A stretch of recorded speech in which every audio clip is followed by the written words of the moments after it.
Kaya diri kahit kapulisan, mga kabugtuan, mga kasangkayan. Kailan mga sibilyan, may natang pagpurublig. Kung naman nila nga, dahil mga buhaya, magyakan kamo kay atuwang ato balakot ito. Dili ko karuya, atong kabataan, makikinsala, mga kasangkayan. Usa ako matindog, ginahalad ko ta kinabuhi para itong proteksyon itong mga kinabuhi. Kaya ano, damot na pipinsala, damot delikado kung hindi nga makadrag-adik.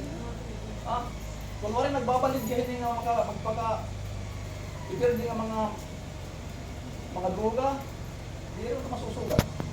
So sa ito mga kabugtuan, ipastor gyud dakutan ako. Ada internet at ako tanan information ako ngaran. Kan ako diri ko hindi magtrabaho din mga loko ng mga tao. Usa nga ikabilis din ko na kang pulis pastor pag ginahin natin pulong kay may dala na yung officer pa rin mga. Actually nakatulog na ako warning. Okay sa ako pastor pag hindi ka tumigil sa mga salita mo ay delikado pa. Ako'y kumano din sobi.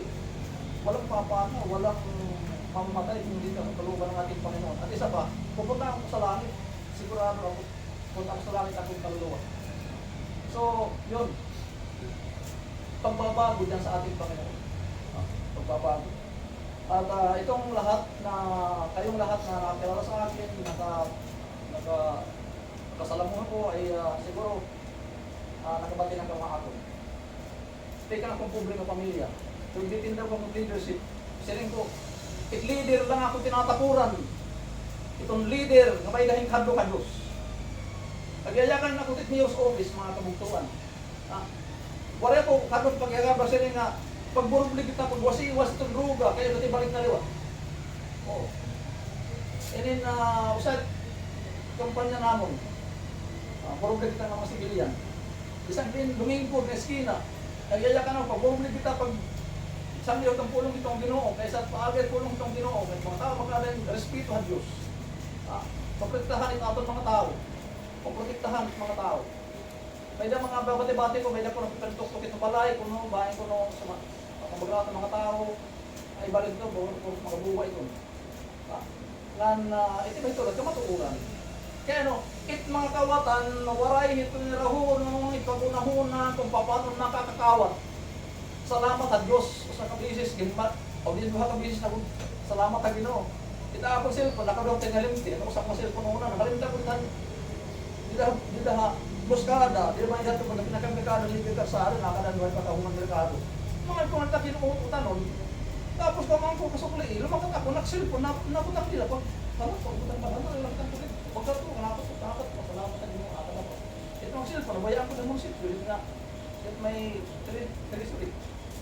Bahay mag-15 minutes sa buwan, tunakat ko pa. Salamat sa Ginoo. Sili ko ipaprotektahan pa. Kaya kung gagamit ko, tinuyaw ng cellphone, bahay ko dito ko ang Ginoo ng kawapon. Pero di ka makakatapon. Makabiling siyang bag. Waiting seed. Di ka makakatapon. Yan o, mga tao. Makaawat man ta. Pero di rin nga tanan. Di rin nga tanan. Kaya kung tao, mga kawatan, di rin nawawara. Bisan di. Kaya ano, tungod itong kawaray kahadlo Diyos, waray relasyon sa Ginoo. Itrabaho it mga tanang pityawa, pangawat, pangmatay, pangintermis, panginsala, o pangulis siya. Kasi ito yung trabaho nila. So, may mga religion ba? Hindi rin ka ng relasyon na Diyos, relasyon na Ginoo. Ngayon, utuhon ko, ang kinabuhi na dahil ng atong kalanghalangit, libre na itong di rin sasakripisyuhan.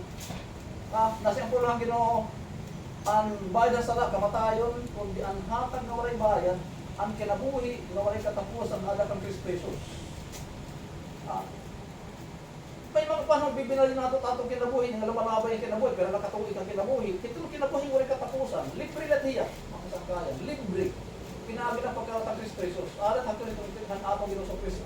Kung nato ka Kristo Jesus, namatay ang krus, hinug mo na naman, masarig ka nga among toyo niya ikaw, na magsaring ka iya, magwasong din sa makat ito kalangit.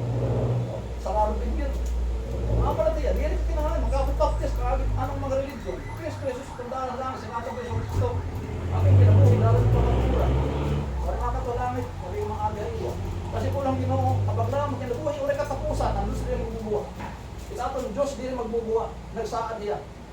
Kaya ano, nasabi kita, kapatukuran niya, kinabuhi, ulit katapusan, atong galag, tungkol kay ang Diyos, nagyakan niya.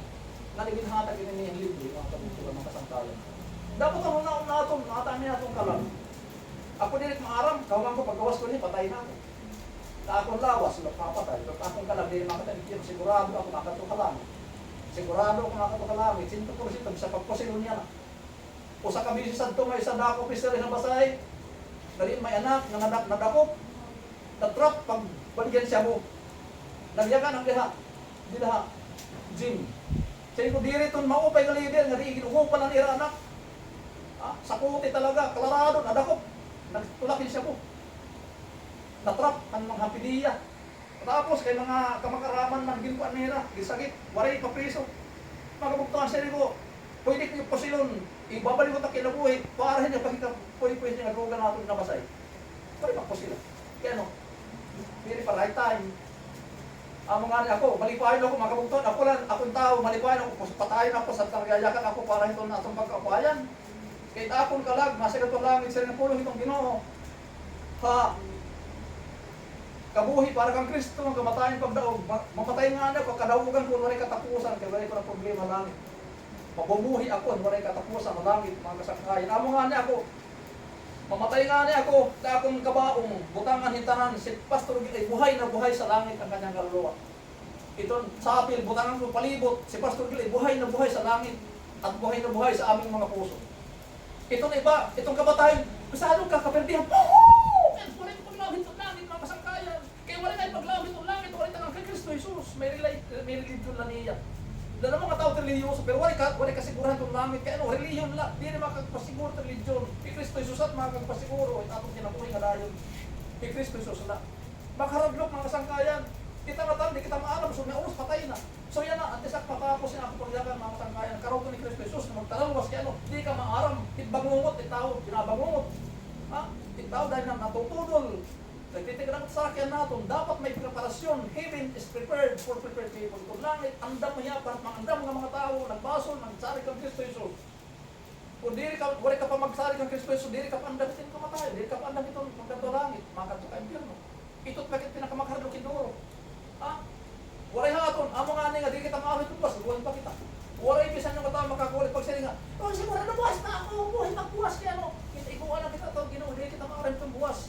Itrason kung kay ano. Kaya ikaw lang itong atong Ginoo nga, so mga nagka kang Kristo Jesus, kaya makaharap itong kamatayan, waray ka Ginoo.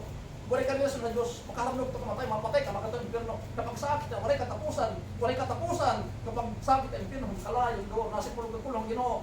Impyerno, may mga ulo, ginapatay, mga kasangkaya. Salit ka madilagit ng mga tao, dilagit. Makabayan mo mga salot ka mga district ayok. Kata-impyerno, waray katapusan. Pag-uulor ng impyerno, waray katapusan. Mga artista na mga husay-husay. Mga riko-rikuhan, mga kasangkayan. Makalimutan dahil malipayon.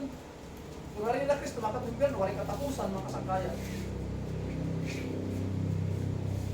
Kung naging buwag ka mo, o hindi man ng mga tao na naging buhay doon, hindi rin ipagtuon, hindi rin makakababalik ng matuwa ng dating impyerno, makakakantuhan ng tao. Pero may kalangit na nagulat para mga tao nagkaroon ng Kristo Jesus. Sungkat lang hindi mga pagkat, natapusong ko ito. Puring lang pagkaraot ng Diyos o Kristo, kaya hindi ka maaral, masod na oras, bubuhay ka pa. Kita nga aning katanan, di rin ini-aksidente nga na kanya ako.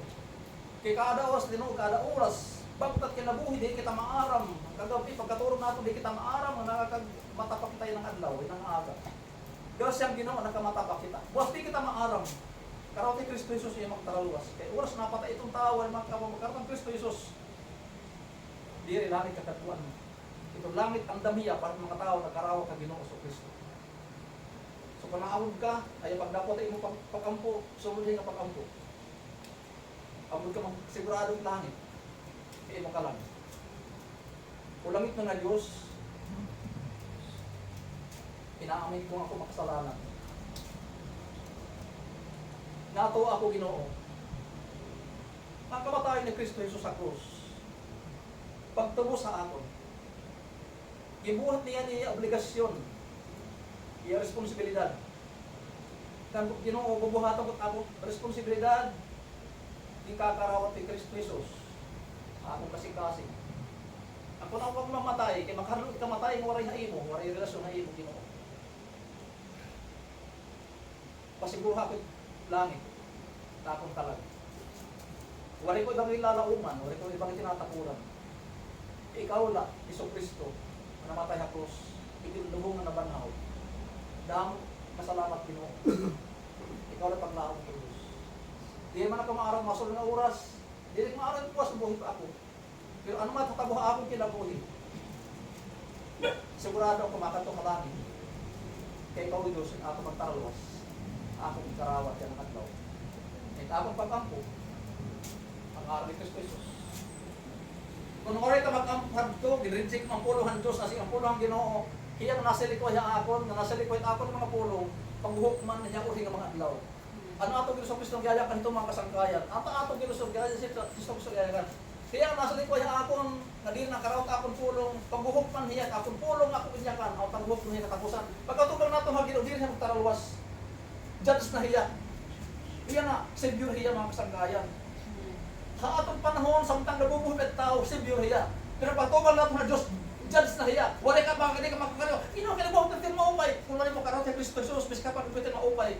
Mga kakyan mo kalagihap kay Kristo at magtaraluwas dirit atong kalabaringon. May mga tao nilimungan, ba't mo kinaupay? Diri, sapat at atong babuhan ang maupay, kung ipagpalagit sila. Hanggang sa Kristo la, perfect kung ang kamatayan ng krus, di pagkarubog ka ba na ang ato palwasan. So dahil masalamat, ini Pastor Gay, maisog ini. Yes, I am so serious because we are speaking about heaven and hell. Seryoso ako mga sangkaya, kaya nung napatay ng katao, wala ka andaman. Makarapin kinduro. So pagkabuto pang langit, masip mga tao, ano? Nakapatid ka ito mga Pastor Gay, wala ka Kristo Jesus. Baliwaray ko, nag-reject ko na. Pero salamat sa tinapon na nagkaroon ko sa Kristo yan ang adlaw. Mga kasangkaya. Pagka ako ito lang, masalamat ako mga kasangkaya namin. Diri ni Ginoo Diyos Lord, aksidente nga nani ako Ginoo. Kaya di na akong arang nanin niya, kumapakain ako. Ano, trason, nakikita mga tao, damot, nakikinhalok na matay, kinhalok yung Ginoo, itong kamatayan, di rin magharap ng tao, andam, magpalangit. Kaya nga tarang kami talaga di makakariyo, mapatay ko. Hindi kalawas, Ginoo, salamat, among kalang, di na mapatay nga tayong pirno, Ginoo, sa waray katapusan, kung nagkarawat na kang Kristo Jesus. Makaharap talaga kamatayon. Tinitigdan kamatayan, dahil ka karsadahan, dahil bango, dahil ka kuryente, dahil ka tulog, damang klase kamatayon. Maghandlo kinduro Ginoo kamatayon, amot reso Ginoo, seryoso lagi pagtuntuhin ni Ginoo Hesus Kristo, karawton ka niya ka Kristo na magtaraw sa Dios. Ikaw paglaom na Ginoo, magpalangit ka mo kalabir mapaimpierno Ginoo. Damo salamat Dios, bisa man na sakripisyo yan ang kadlawon Ginoo. Nagutong pagkaon Ginoo para pagpakaon mga bisita Lord. Ikaw magbindis na ira Ginoo Lord. Ikaw magbindis na pagkaon. Damo salamat kini nga taga pagdaampo ang araw Ginoo Kristo Jesus.